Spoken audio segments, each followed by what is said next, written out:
120 ex-militants have received training as automobile mechanics from the Innocent Auto Academy in Niger. At the graduation ceremony, the special advisor to the president on Niger Delta and coordinator of the Presidential Amnesty Program, Brigadier General Paul Boro, says that the amnesty program, which is in the last stage, has successfully reintegrated the former militants. Once they were fighting for resource control and the rights of their communities. Today, they've earned their rights to economic freedom. The successful trainees could not hold back their joy. They are joined in the celebration by the Special Advisor to the President on Niger Delta, retired Brigadier General Paul Boro.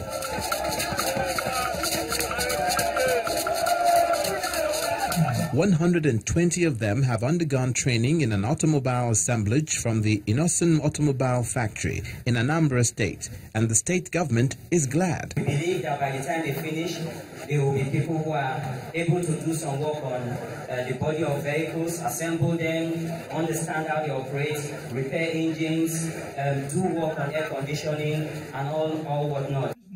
The Special Advisor to the President on Niger Delta underlines the success the amnesty program has recorded in reintegrating the ex-militants, while the Deputy Governor of Anambra State tells the beneficiaries to improve their lives with the skills they now have. It's a program that started in 2009, like a DDR program. The first DD has been achieved. That has to do with disarmament, demobilization. We are now in the R stage. Even the R, we're in the last stage of the R. That's the reintegration stage. It's a stage that has to do with ensuring that those that are captured in the program gain skills or have been given starter packs as business entrepreneurs to be on their own. Your life should not be just collecting stipend. Your life should be to get requisite skills and be gainfully employed. And like I said, your 65,000 a month can turn out to be 65,000 a day. The beneficiaries say they owe it to the federal government and its initiative. Once upon a time, we were in the creek, having a hard time over there. At least now we're being rehabilitated, being brought into the wider world, into the larger society. And I think we are into a new development, just like we're in the change, the government of change right now. And so we are having the change world. And I think we are better for it now. As they take up jobs in the automobile industry, the federal government says the exit strategy, which borders on successful ending of the program for beneficiaries, must be implemented so that the issue of militancy will be completely laid to rest. President Muhammadu Buhari has urged the South Sudanese government to invest more in agriculture and not to be solely dependent on oil revenues to grow the nation's economy. Receiving the outgoing South Sudanese ambassador to Nigeria, Ambassador Pt.3, at the State House in Abuja, President Muhammadu Buhari said that South Sudan can avoid the mistakes made by Nigeria in her over-reliance on oil revenue. He told Ambassador Rick that sustainable agriculture is one of the best ways to keep the nation productive, saying that Nigeria's economy has been adversely affected by the drop in global oil prices. President Buhari also praised the excellent relations between Nigeria and South Sudan and reaffirmed his commitment to strengthening existing bilateral ties. In his remark, Ambassador Rick described his 4-year duty tour as his country's first ambassador to Nigeria as very fruitful. He said that South Sudan was blessed with fertile land and would welcome more investments from Nigerian companies. Time now for business news on the News at 10 with Emana Amawe. You first. First Bank.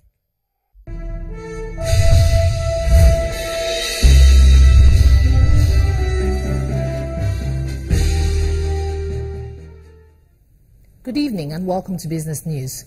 Domestic prices of food and other consumer goods are to remain high as higher interest rates are expected to affect decisions to consume and save more by Nigerians. According to a new market report released today by the investment research firm Financial Derivatives Company, traders are forecast to sell down inventory as holding costs increase on forex shortage and borrowing costs. The FDC report says unrelenting petrol scarcity and poor power supply took its toll on domestic commodity prices and transport fares during the Easter holiday. Research analysts at FDC believe the pressure issue on low foreign exchange supply still lingers and will continue to impact food prices in the country. In the meantime, analysts at UK-based Barclays Bank have warned that oil prices may fall below $30 a barrel in a sell-off that they've described as herd instinct.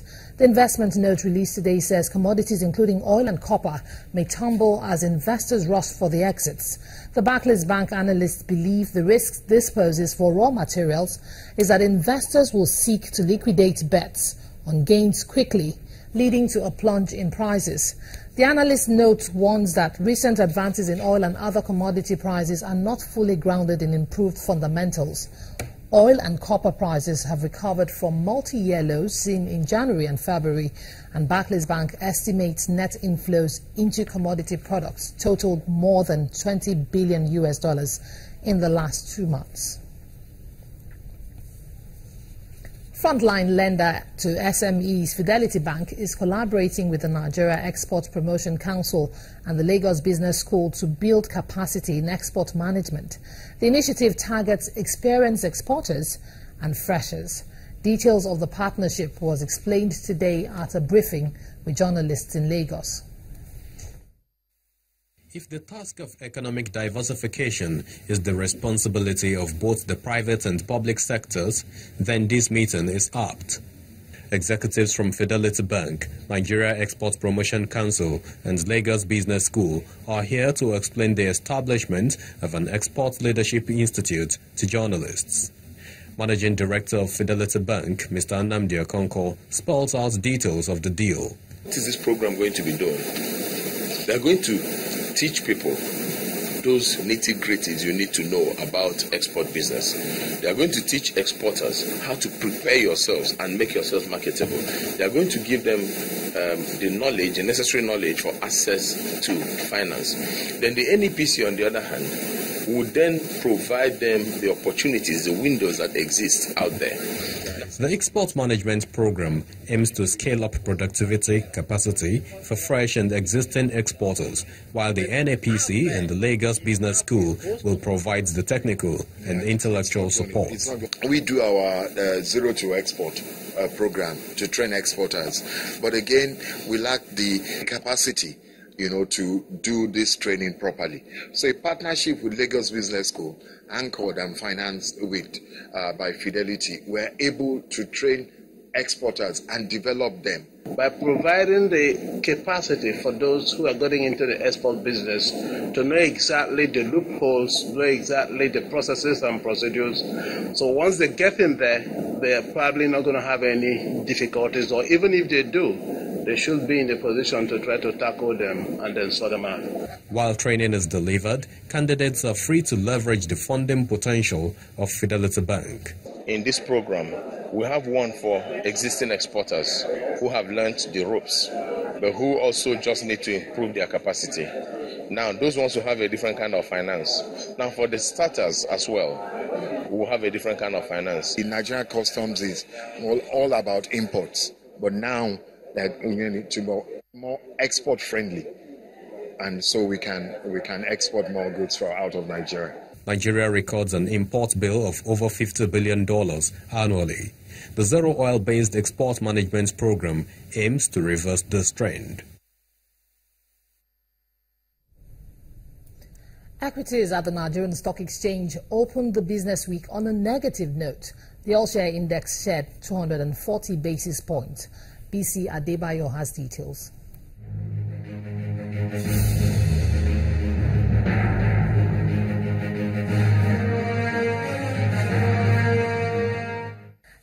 and welcome to the stock market reports. The Nigerian stock market resumed from the long Easter holiday with a major sell-off, cutting the broad index more than 1% in a trading week that leads to the end of March and the end of the first quarter of 2016. The all-share index ended the session sharply lower at 25,545.10, with a market capitalization shave-off to a new low of 8.69 trillion naira on profit booking by investors and traders. Investors exchanged 280 million shares valued at 1.33 billion naira in 3,225 deals.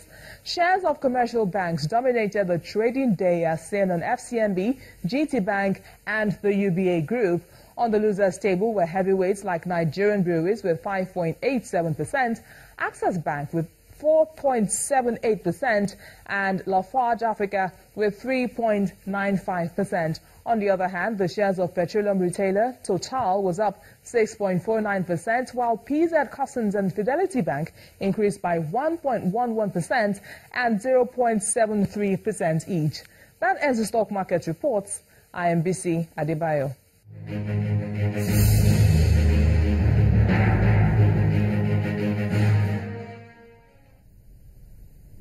Let's now take a look at how the equities fared on the global scene.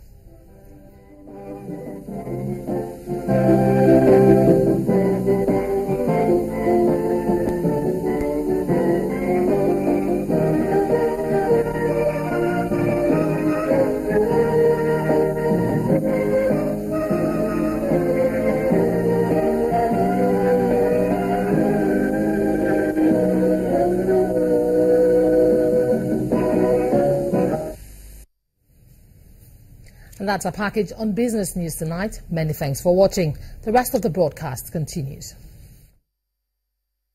You first. First Bank.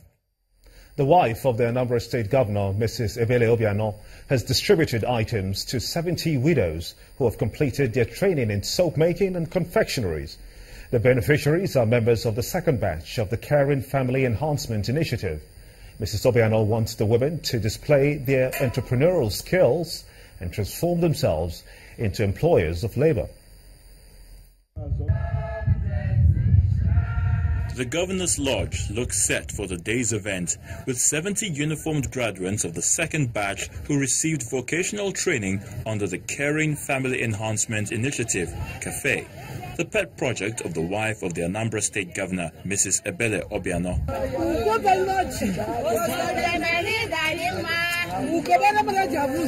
The excited women welcomed the wife of the governor on arrival, and then the distribution commenced, with the beneficiaries not only collecting their certificates of successful completion of the program, but also items of empowerment and seed money for the takeoff of their businesses. She just wiped away the poverty from our family, at least to earn money, to train my children, and to help my husband in many ways.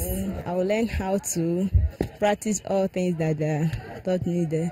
So, decoration for those that are going to have their marriage wedding. Mrs. Obiano asked them to ensure commitment to the skills they have learned and transform from sole proprietorship to employers of labor. They should ensure they use these things, because when they start using these things, I can assure you that they will be elevated from the position of going to beg for assistance to a position where they can even become employers of labor themselves. Lending their voices to the instrumentality of the CAFE project in redefining the lives of widows, the disabled and motherless babies, the desk officer of CAFE training program and the former House Committee Chairman on Women Affairs in Anambra State House of Assembly maintained that the program was in tandem with the present reality of economic diversification. You have empowered over 2,000 indigent women and widows within first and second batch in the following areas: soap making, tailoring, hairdressing, beauty therapy, confectionery, catering, to mention but a few. CAFE project has trained women in various vocational skills, including tailoring, hairdressing, computer and ICT skills, among others. And the present sets that have graduated in soap making and confectionery say their lives and that of their families will greatly improve. Unity of purpose, patriotism and selflessness are the crucial ingredients required to build a dynamic democratic culture that will ensure the integration of all ethnic and religious groups based on fairness and justice. Well, these are the thoughts of the Sokoto State Governor, Aminu Tambuwal, who delivered a lecture on religious tolerance and the challenges of democratic governance in Nigeria in Osogbo, the Osun State capital. Governor Tambuwal also advocates that leaders, security agents and traditional rulers at all tiers of government should constantly hold discussions with religious groups and organizations with a view to promoting unity and understanding. Invariably, most politicians could hold at anything in the struggle for power, damning the consequences. In this regard, political differences have ignited many sectarian crises. It is therefore essential to free religion from the grief of dark forces, either as charlatans, religious bigots, or unfortunate political jobbers. Controlling religious intolerance in this country has to ensure the causes of disharmony are squarely addressed. In my view, the democratic system of government could undertake this exercise. However, in this undertaking, the capacity of democratic institutions must be strengthened to ensure that unpatriotic and mediocre politicians are cleared out. The task primarily involves the laying of a solid foundation for a democratic culture whose operators are fair to all irrespective of their circumstances. In essence, politicians, public officials, and political office holders must be those who are not necessarily detached from religion, but who have the understanding that religion is in itself a tool for peace, progress, and sustainable development. Sokoto State Governor Aminu Tambuwal. And still ahead on the news at 10, Nigeria's Super Eagles miss the Africa Cup of Nations for the second time in a row after losing 1-0 to Egypt in Alexandria. That's on Sports News. Stay with us.